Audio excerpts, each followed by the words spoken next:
Vegas. How was Vegas? Vegas was cool. I think my favorite part was when we went to the racetrack.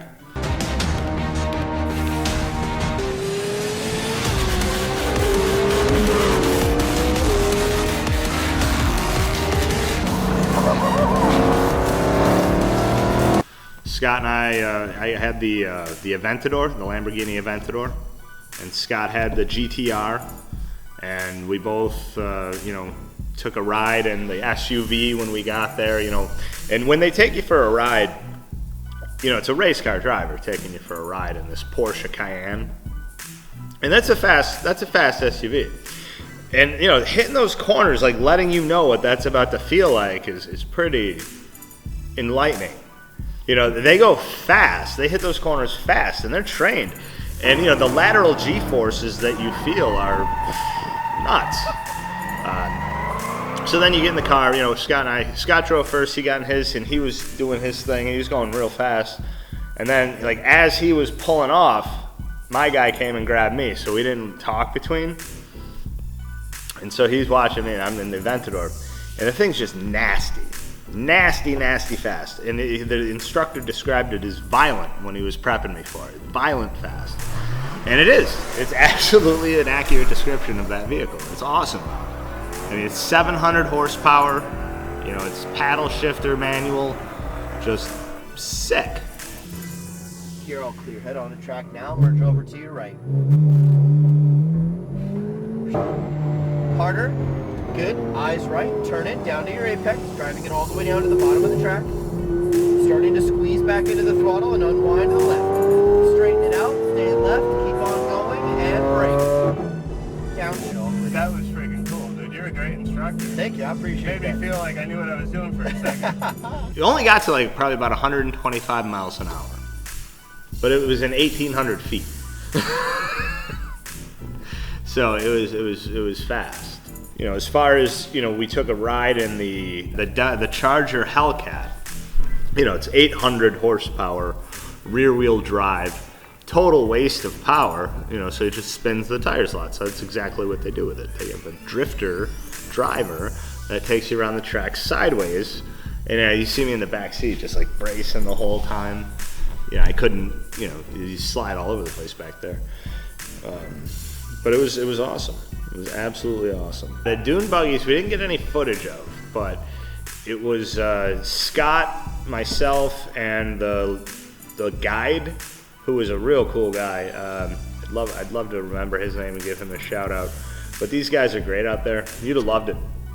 You're out there. You could blow shit up. You could shoot a machine gun. You could do whatever you want to do. They'll literally strap tannerite to a car and let you blow the car up. I'm not even that's a bachelor party they'll do for you. You could go out there with your boys and say, I want to blow up a car for $2,000. It's $2,000, and which you get enough guys together, you can do that. Blow up a fucking car. You can do anything in Vegas. It sounds pretty awesome. Yeah. Who doesn't like to blow crap up? Yeah. Absolutely. Yep. I'm sure that the ladies would agree that would probably be more favorable to a lot of things guys could do on their bachelor party.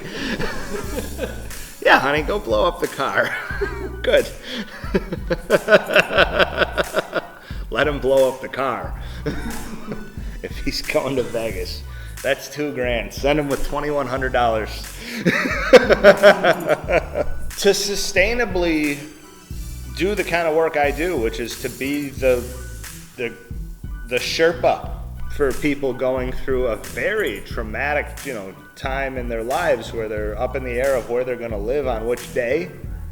People get a little testy. So, self-reward is important to maintain your motivation to keep doing what you do every day. And I've definitely been the guy who didn't take vacations enough. For years, a very meaningful amount of time when I was a new realtor, years, I didn't take a vacation. I was afraid to. I was afraid to walk away from my business. If I knew then what I know now, if I knew then what I know now, then I would have taken a vacation. But You know, that's important, because people really, people think our job's a lot easier than it is. You know, people think we open doors, people think a lot of things, but it's a lot of work, and it's not the kind of work that, you know, exhausts you physically, but it definitely exhausts you emotionally. And having that release on a racetrack in Vegas or dune buggying in Vegas is a lot more healthy for me than the way I used to cope with it, you know? And yeah, you know, self-reward is really important. I think you always have to have something on the calendar to look forward to, you know, and that just keeps you working hard. Otherwise, your production is lower. If you don't have something to look forward to, sure, you can live that way, but you're not going to be as happy. And if you're not as happy, your production's not going to be where it could have been if you were happy. You know, that's why I like to work out before I make my calls. You know, you get those endorphins released, you feel good, you feel happy, you make better phone calls. You know, you get more listings, you get more buyers.